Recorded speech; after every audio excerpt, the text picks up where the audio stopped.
ওই যে ছেলেটাকে গুলি মারা হয়েছে, ওর মায়ের ঘটনা শোনো। কোন সময়তে, মানে আজানের পরে গেলে পিটাবে ওর মা। দেখো ওদের বিবরণে, এশার সলাতের পরে যদি বাড়িতে ঢোকে তাহলে ওর মা কি করবে? পিটাবে। ওইটা মার, তোমার মা নয় এটা। ওই যে তোমার বোন হ্যাঁ হ্যাঁ করে চলে গেল হাসতে হাসতে, ওর মা নাই? ও কি হিন্দু মেয়ে নাকি? ও কি খ্রিস্টান মেয়ে? তো এভাবে গেল কেন? ওর মা নাই, ও এমনি এসেছে দুনিয়াতে। কি মা ও? কি মা? মা কাকে বলে?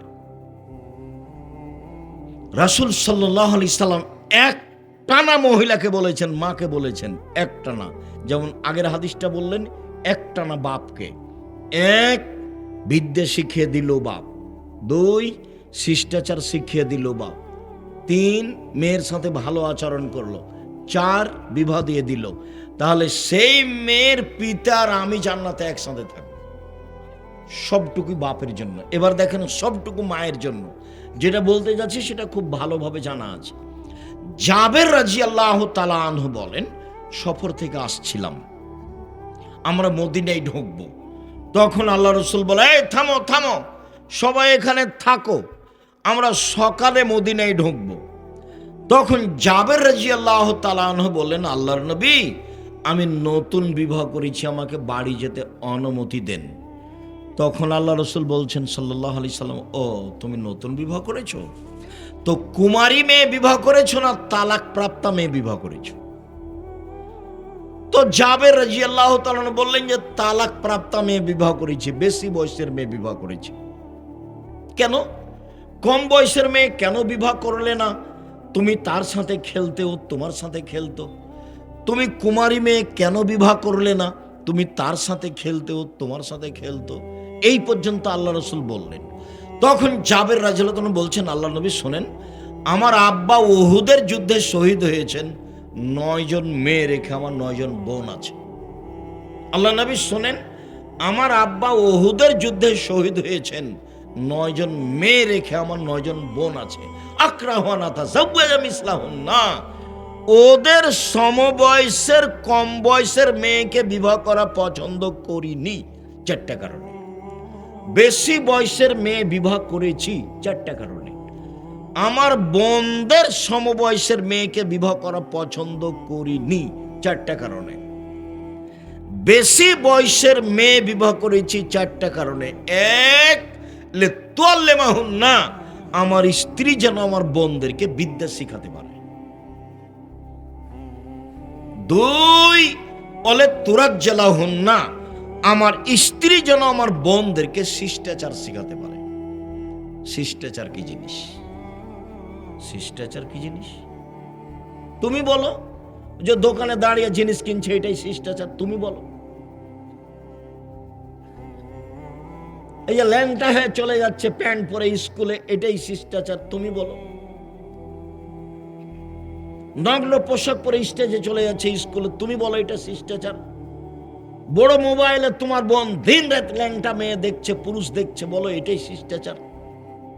আরে মানুষ পশু প্রাণী হয়ে গেলেও তার কখনো বুঝে যে এটা খারাপ। তুমি তো বলতে পারবে না এটা শিষ্টাচার। তাহলে হচ্ছে কেন? আমি বেশি বয়সের মেয়ে বিবাহ করেছি যাতে করে আমার স্ত্রী আমার বোনদেরকে শিষ্টাচার শিখাতে পারে। তিন, লিতুরাজ্জিলাহুন্না, যাতে করে আমার স্ত্রী আমার বোনদের মাথার চুল চিরুনি করে সাজগোজ করে পরিপাটি করে রাখতে পারে। তোমার বোন চুল এলোমেলো করে চলে গেল, জবাব আমি দিব না তোমার মা দিবে? ঢং ঢং করে কামিচ্ছে, চিকন চর খাটো বোরকা পরে চলে গেল, ফ্যাশন বোরকা পরে চলে গেল, ব্যাগ ভ্যানিটি ব্যাগ হাতে করে চলে গেল। ব্যাগ নিয়ে যাচ্ছে কেন তোমার বোন? কেন যাবে? যাবে কেন? তোমার বাপ মরেছে, তোমার মা মরেছে, যাবে কেন? দেখো না তুমি? সম্মানিত দিনী ভাই বোন, আমার স্ত্রী যেন আমার বোনদেরকে পরিপাটি সাজগোজ করে রাখতে পারে। চার, তাকুমা আলাইহিন্না, আমার স্ত্রী যেন আমার বোনদেরকে পাহারা দিতে পারে। তোমার মা তো পাহারাদার। তাহলে বলো, এখন হাসছে ওভাবে বসে আছে তোমার বোনটা, এটা কি তোমার মা কি পাহারাদার? হাদিস তো বুখারী মুসলিম। কি জবাব আছে? এর জবাব কে দিবে? বক্তৃতার জগৎ একটা প্রায় মিথ্যা জগৎ। শতকরা 95 জন বক্তা মিথ্যুক, শতকরা 98 জন মুফাসসির মিথ্যুক। ধর্মের নামে মিথ্যা কথা বলছে, ধর্ম কি জিনিস তার জানাই নাই। যার থুঁথির জোর সেই বক্তা। জনগণ তো বুঝতে চায় না কোনটা সত্য কোনটা মিথ্যে। জনগণ তো হিসাব করতে পারে না ভালো মন্দ। আমি কি দিয়ে বুঝাতে পারি শিষ্টাচার কি জিনিস, পাহারা কি জিনিস? একটানা মহিলার উপরে চাপিয়ে দিলেন। এক, মাই বাচ্চাকে বিদ্যা শিখাবে। দুই, মাই বাচ্চাকে শিষ্টাচার শিখাবে। তিন, মাই বাচ্চাকে পরিপাটি করে রাখবে। চার, মা বাচ্চাকে পাহারা দিবে। তোমার বোনের হাতে একবার ছোট থেকে পুতুল আছে, বলো তো এটা কোন শিষ্টাচার? তোমাদের বাড়িতে কাঁকড়া আছে শোকেজে, বলো তো এটা কোন শিষ্টাচার? তোমার মা একটা আয়না কিনেছে, সেটা হলো কাতল মাছ, বলো তো এটা কোন শিষ্টাচার? তোমার বাপ একটা পট পায়খানা করা, ছোট তোমার বোনের পায়খানা করা একটা পট কিনেছে, সেটা ঘোড়া, বলো তো সেটা কোন শিষ্টাচার? আর তুমি নিজে দড়িয়ে বেড়াচ্ছ নির্বাচনের নামে, একটা সিগারেট খাবা সেই জন্য, একটা বিড়ি খাবা সেই জন্য, তো বলো এটা কোন শিষ্টাচার? কেন যাচ্ছ? তোমাকে আমি বারবার বলছি এভাবে তোবা করবে, এভাবে বাস দিন মজুরি করে খাই, কাউকে দেখি না। 5 ওয়াক্ত সালাত আদায় করি। 1, 5 ওয়াক্ত সালাত। 2, হালাল রুজি। 3, কোরআন তেলাওয়াত। বেশি না পারলে সূরা ইখলাস তো পারবো। সূরা ইখলাস কয়বার পড়বো? 3 বার। এটা তো পারবো। সকালে সূরা ইখলাস 3 বার পড়ে আল্লাহকে বলো, এই দেখেন কোরআন মাজিদ পড়লাম, তাও আলহামদুলিল্লাহ কোরআন মাজিদ পড়লাম। 4, আড্ডা পিটা হারাম। দোকানে যেতে হবে কিভাবে, আসতে হবে কিভাবে, মনে থাকবে না। আসসালামু আলাইকুম, আহমদ লবণ আছে? আছে। 1 কেজি লবণ দাও। মরিচ আছে? আছে। 200 মরিচ দাও। টাকা দেওয়া শেষ হয়েছে, আসসালামু আলাইকুম। এর চেয়ে বেশি দোকানে বসতে পাবেন না। আপনি বলেন যে আপনি মুরব্বী মানুষ, এশার সালাত আদায় করে মাথায় টুপিতে দোকানে বসে আছে, আর ল্যাংটা মেয়ে নাচছে, আর খবর হচ্ছে। কি খবর না করছে? কত কথা। 40 বছর থেকে আপনি তাহাজ্জুদ পড়ছেন, সেই সব নাকি এক পাল্লাতে দেন। আর ওই দোকানে বসে খালি বললেন ওই চেয়ারম্যান তো খুব খারাপ, ওর চাল চরিত্র খুব খারাপ। এখন এইটা এক পাল্লায় দেন, মাপেন তো দেখি কোনটা ভারী হয়। 40 বছরের তাহাজ্জুদ এক পাল্লায় দেন, আর ওইটা যে চেয়ারম্যান খুব খারাপ, এটা এক পাল্লায় দেন, দেখি কোনটা খারাপ বেশি ভারী হয়। সুদ মহাপাপ, এটাই ঠিক। সুদ মহাপাপ, এটাই ঠিক। সুদের পাপের ভাষা এত কঠিন যে পৃথিবীতে পাপের জগতে কোনো পাপের ভাষা এমন নয়। সুদের চেয়ে বড় পাপ আছে, কিন্তু ভাষা এমন নয়। ভাষাটা আগে বলি। রাসূল সাল্লাল্লাহু আলাইহি সাল্লাম বলছেন, মায়াকুলু দিরহাম রিবাহু ইয়ালাম আসাদ্দু মিন সিত্তাতি ওয়া সালাসিনা জিনিয়া। কেউ যদি জেনে শুনে 1 টাকা সুদ খায়, 36 বার জেনা করে যত পাপ হবে, 1 টাকা সুদ খেলে তার চেয়ে বেশি পাপ। আবার বলি, রাসূল সাল্লাল্লাহু আলাইহি সাল্লাম বলছেন, আর রিবা সাবুনা জুজান, সুদের পাপের 70টি ভাগ রয়েছে। ছোট ভাগ হলো মার সাথে জেনা করলে যেমন পাপ হয়। শুনুন, এই ছেলে বসো, একটু থামো।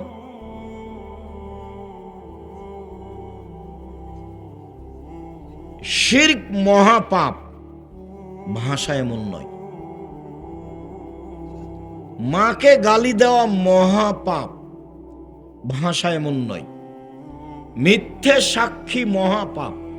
গাইবান্ধা জেলে 20, 25, 30 বছর থেকে বহু মানুষ আছে, ও নিজেই জানে না আমি কেন জেলে। জজ জানে না ঘটনা কি, উকিলও জানে না ঘটনা কি, সাক্ষীও জানে না ঘটনা কি। সাক্ষীকে বলেছে যে তোকে 1 লক্ষ টাকা দিব, জজের সামনে বলবি যে আমি 2 চোখে মারতে দেখেছি। তো টাকা নিয়েছ, বলছে যে 2 চোখে মারতে দেখেছি, কিন্তু সাক্ষী তো জানে না ঘটনা কি। তাহলে জজও জানে না ঘটনা কি, উকিলও জানে না ঘটনা কি, সাক্ষ্য জানে না ঘটনা কি, যে জেলে আছে সেও জানে না ব্যাপারটা কি, আমি কেন জেলে। গন্ডগোলের দিন তো আমি ছিলাম না, ও গেছে দলীয় দাপটে জেলে গেছে। কি ক্ষমতায় গেছে? দলীয়। তোমার স্বভাবের কারণে গেছে। তোমার স্বভাবকে আমি ঘৃণা করি, ফু। তোমার স্বভাবকে আমি ঘৃণা করি, ফু। তোমার স্বভাবকে আমি ঘৃণা করি। ভিক্ষা করে খাওয়া, পিছে পিছে ঘুরো কেন? ভিক্ষা করে খাওয়া, পিছে পিছে ঘুরো কেন? ঘুরো কেন? তুমি কেন যাবা? আমি ভিক্ষা করে খেতে বলিনি, মানুষের বাড়িতে কাজ করে খাবো। ভিক্ষা করে খাওয়া কথাটা দুঃখে বলেছি। ভিক্ষা জায়েজ পছন্দ নয়, ভিক্ষা জায়েজ পছন্দ নয়। সবচেয়ে ভালো উপার্জনের পথ হলো ব্যবসা। চকলেটের হোক, বাদামের হোক, তাতে আসে যায় না। ব্যবসা করে খাই, সকালে বাদাম নিয়ে বের হয়ে রাত 10টায় আসি, নিজের মতো চলি, নিজের মতো খাই, 5 ওয়াক্ত সালাত আদায় করি, হালাল রুজি করি, বাস শ্বাস চলে যাবে, দুনিয়া থেকে বিদায় হয়ে যাব, কোনো ঝামেলা থাকবে না। জোর করে টাকা আদায় করেছো, চাঁদাবাজি করেছো, দলীয় দাপট দেখিয়েছ। গাইবান্ধা জেলে 20-25 বছর থেকে ও জেলে আছে, নিজেই জানে না জেলে কেন। তুমি করেছো, তুমি দলীয় দাপটে তাকে জেলে দিয়েছ। তুমি মনে করছো আমি খুব ভালো কাজ করেছি? তুমি তো হায়া না, তুমি তো কুকুর শ্রীগাও, তুমি তো পশু প্রাণী। তুমি মানুষকে মেরে জেল হাজত দিয়ে, তুমি মানুষকে গুম করে, তুমি মানুষের জমি দখল করে, মানুষকে নিঃস্ব করে, মানুষের রাস্তাঘাট বন্ধ করে তুমি বলছো আমি ভালো করেছি। কে বলেছে তুমি ভালো? তুমি হায়া না, তুমি শয়তান, তুমি সবচেয়ে জালেম, তুমি অত্যাচারী, তুমি সমাজে বোঝা। রাহাজানি করে, জুলুমবাজি করে, লুটতরাজ করে, মারামারি করে, অন্যায় করে, অবিচার করে, অনাচার করে তুমি মানুষের কথা কে বলেছে? আমি বলিনি। আমি আব্দুর রাজ্জাক বিনিশু বলছি তুমি হায়া না, তুমি পশু। বুঝেও বুঝে না ওরা, অন্তর আছে বুঝে না, দেখেও দেখে না ওরা, চক্ষু আছে দেখে না, শুনেও শুনে না ওরা, কান আছে শুনে না। উলায়েকা কালানাম, তারা পশু প্রাণীর মতো, তারা গরু ছাগলের মতো, তারা কুকুর শ্রেণীর মতো, বালুম বাজাল, বরং তার চেয়ে খারাপ।